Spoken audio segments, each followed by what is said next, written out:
Something massive just happened. India may have single-handedly sabotaged BRICS' biggest mission, and no one saw this coming. In a stunning move that has sent shockwaves through the global south, India has decided to step away from the very de-dollarization efforts it once seemed to support. Despite being a core member of BRICS and a champion of multipolarity, India is now openly signaling that it has no interest, zero, in replacing the US dollar or challenging its global dominance. The mistrust is so bad that India is supporting the US tariffs as long as it weakens the influence of the Chinese yuan, even if it means having a weaker rupee. This comes at a time when China has poured hundreds of billions of dollars into building an alternative payment network, one that was supposed to rival the West's SWIFT system and help free the global South from American financial control. But now, with India backing out, all of that progress is suddenly in danger of unraveling. And the question everyone's asking is simple. Did India just betray BRICS? Or is this exactly what Washington wanted all along? Stick with me. This goes deeper than you think and could signal a new kind of global economic war. Before we dive in, hit like, subscribe, and turn on notifications, because what's happening now might reshape the entire financial system, and you'll want to stay ahead of it. As global tensions rise and BRICS nations grow more vocal about moving away from the US dollar, only one country inside the bloc is refusing to follow the plan, and that country is India. While Brazil, Russia, China, and South Africa are pushing for a world where the US dollar no longer dominates global trade and finance, India is stepping back.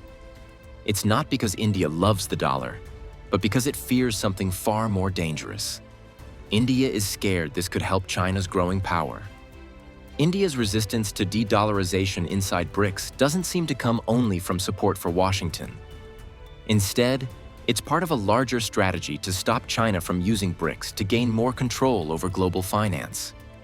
India is worried that any new currency created by the BRICS group will be dominated by the Chinese yuan. And those concerns are not without reason.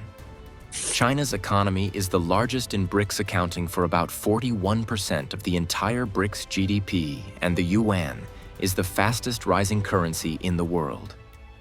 The Chinese yuan, also called the renminbi or RMB, has quietly but steadily risen to become one of the most powerful currencies in global finance. While it is not yet a true rival to the US dollar, it has made enormous strides in just over a decade, growing from a tightly controlled domestic currency to a major player in international trade, investment, and central bank reserves.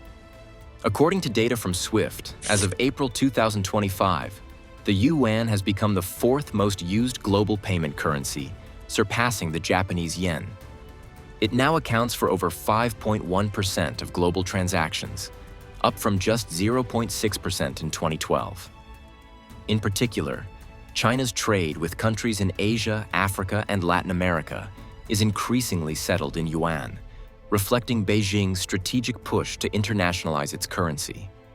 A major milestone in the yuan's rise came when it was added to the IMF's Special Drawing Rights SDR basket in 2016, placing it alongside the dollar, euro, yen, and pound.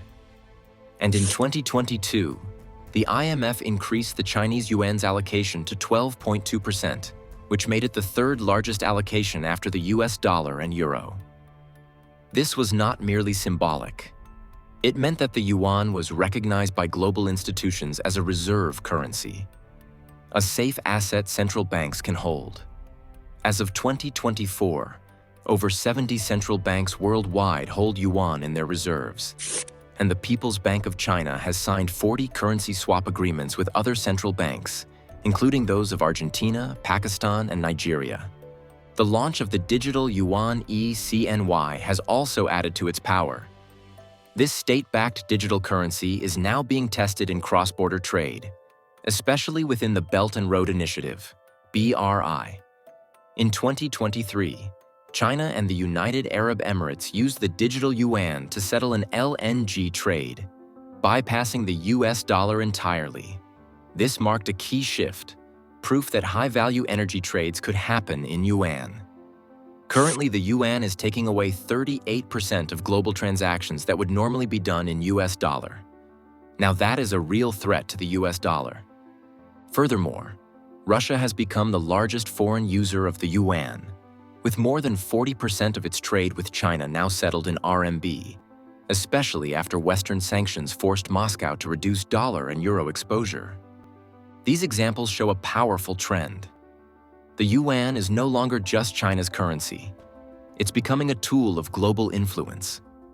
If Beijing continues to deepen ties with non-Western countries and offers a stable alternative to the dollar, the yuan could one day stand at the heart of a new global financial system. But here's the real danger. China's currency is not fully open to global markets. It cannot be easily exchanged like the US dollar or the euro. China also keeps tight control over its financial system, offering very little transparency. This makes other countries nervous about trusting the yuan. India knows this, and it knows that allowing China to build a financial system inside BRICS would be like giving Beijing the keys to a new global bank, one where it sets the rules and controls the interest rates. This is more than a technical debate about currency. It's a geopolitical showdown. China and India are longtime rivals. They've clashed over influence in Asia. China supports Pakistan, India's biggest enemy. These tensions run deep, and they show no signs of fading. So when China tries to push big financial reforms inside BRICS, like replacing the US dollar with a BRICS-backed currency, India gets suspicious. Back in 2023, India made this clear and blocked supporting any transactions in yuan. Indian officials worry that Beijing is not looking for fairness or cooperation. They believe China is trying to reshape the rules of global finance to suit itself. And let's be clear, if BRICS does manage to launch a shared currency, it won't be equally controlled by all 5 nations. It would likely reflect China's interests most of all. That's because China's economy is far bigger than Brazil, Russia, South Africa, or even India. The Chinese yuan could easily become the spine of the new BRICS currency, making other members financially dependent on Beijing. It is no longer just a currency debate. It's a question of global control. Who will write the rules for trade, banking, and wealth in the coming century? India isn't ignoring BRICS. In fact, it continues to attend meetings, participate in group decisions, and explore regional trade deals. But it's doing so carefully. In many ways, India's presence in BRICS now acts like a veto, a quiet effort that helps the US. At the same time, India is building strong ties with the West. It's deepening partnerships with the US, the EU, and Japan. It is also receiving massive foreign investments from American tech companies, European energy firms, and global defense contractors. These partnerships bring more than money. They bring political power. India calls this approach strategic autonomy.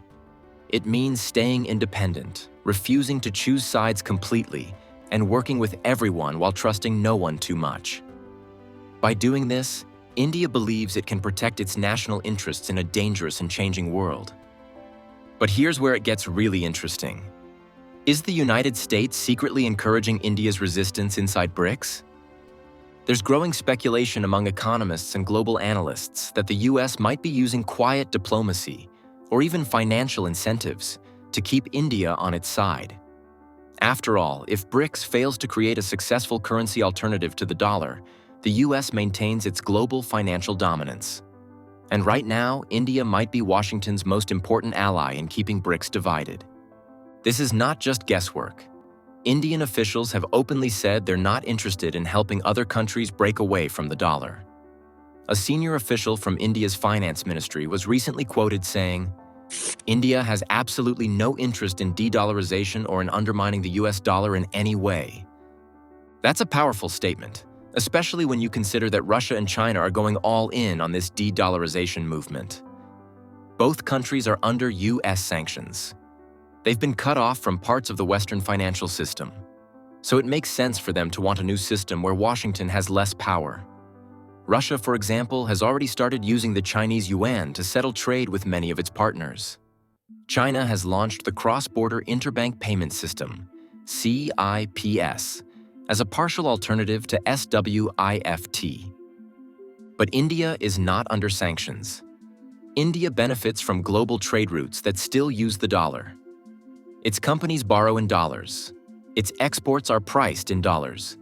And its central bank still keeps a large share of its reserves in dollar-denominated assets. So from a purely economic view, joining de-dollarization efforts would mean hurting its own interests. This balancing act has become even more delicate in light of US President Donald Trump's aggressive rhetoric regarding the US dollar's supremacy. In one of his most pointed warnings, Trump declared that the US would impose a 100% tariff on any BRICS nation that dares to support or implement a common currency designed to rival the dollar. While many in Washington viewed this as a bold effort to protect American financial hegemony, the message was not lost on New Delhi. India's response to Trump's threat has been measured, cautious, and diplomatically worded, but the undertone is unmistakably strategic. External Affairs Minister S. Jaishankar, in a recent address to Parliament, reaffirmed India's founding role within BRICS and its commitment to the bloc's original vision of fostering a multipolar world and inclusive global governance. Yet he made a sharp distinction. India does not support any internal BRICS move that would weaken the role of the US dollar in international trade. The fear of economic retaliation from Washington is real. India's export-driven sectors, especially textiles, pharmaceuticals, and software services, are heavily dependent on access to the US market. A 100% tariff would cripple these sectors, potentially triggering job losses and foreign investment pullback. In the post-pandemic recovery period, and amid escalating global trade tensions, India cannot afford a full-blown trade war with the US. That possibility likely influenced New Delhi's decision to distance itself from BRICS' more radical proposals on de-dollarization. This behavior raises an urgent question. Is India genuinely committed to a multipolar financial system? Or is it hedging its bets to protect its national interests in the face of American threats? On one hand, India continues to participate in BRICS summits and initiatives. On the other hand, it has entered into bilateral currency agreements with neighbors like Sri Lanka and the UAE, allowing rupee-based trade that sidesteps the dollar, but not in defiance of it. One example is the $400 million currency swap India entered with Sri Lanka in 2020. In truth, India appears to be pursuing a third way, embracing monetary sovereignty without confronting US dominance directly. But Trump's tariff threats have cast a long shadow over New Delhi's choices. The threat of economic punishment is not theoretical.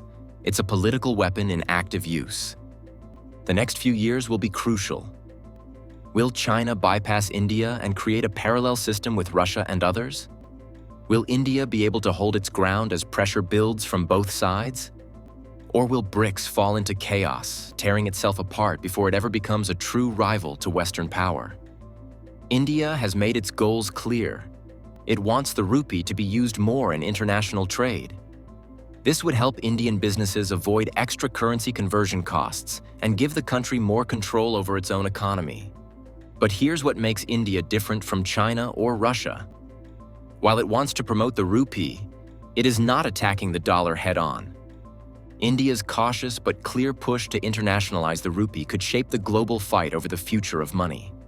If more countries follow India's path, building local currency deals while staying friendly with the West, it could lead to a slow but steady move away from dollar dominance. It wouldn't be a dramatic crash, but more like a quiet exit over time. At the same time, the future of BRICS as a united economic force is hanging by a thread. If India and Brazil continue to hesitate while China and Russia accelerate de-dollarization, the alliance risks turning into a hollow shell, more symbolic than strategic. What was once imagined as a bold alternative to Western dominance may collapse under the weight of its own divisions.